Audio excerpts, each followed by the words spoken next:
Welcome to Madasaling Pinoy, your prayer partner. Ngayon ay kalabing-siyam na linggo sa karaniwang panahon. Ang mabuting balita ng Panginoon ayon kay San Lucas. Noong panahong iyon, sinabi ni Jesus sa kanyang mga alagad, "Maging handa kayo at sindihan ang inyong mga ilawan. Tumulad kayo sa mga taong naghihintay sa pag-uwi ng kanilang Panginoon mula sa kasalan, para pagdating niya ay mabuksan agad ang pinto.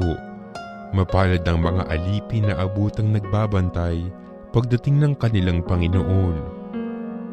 Sinasabi ko sa inyo, maghahanda siya. Patudulugin sila sa hapag at maglilingkod sa kanila. Mapapalad sila kung maratnan niya silang handa. Dumating man siya ng hating gabi o madaling araw siya dumating. Tandaan ninyo ito.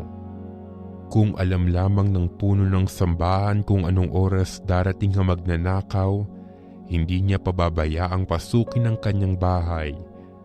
Kayo may dapat humanda, sapagkat darating ang Anak ng Tao sa oras na hindi ninyo inaasahan."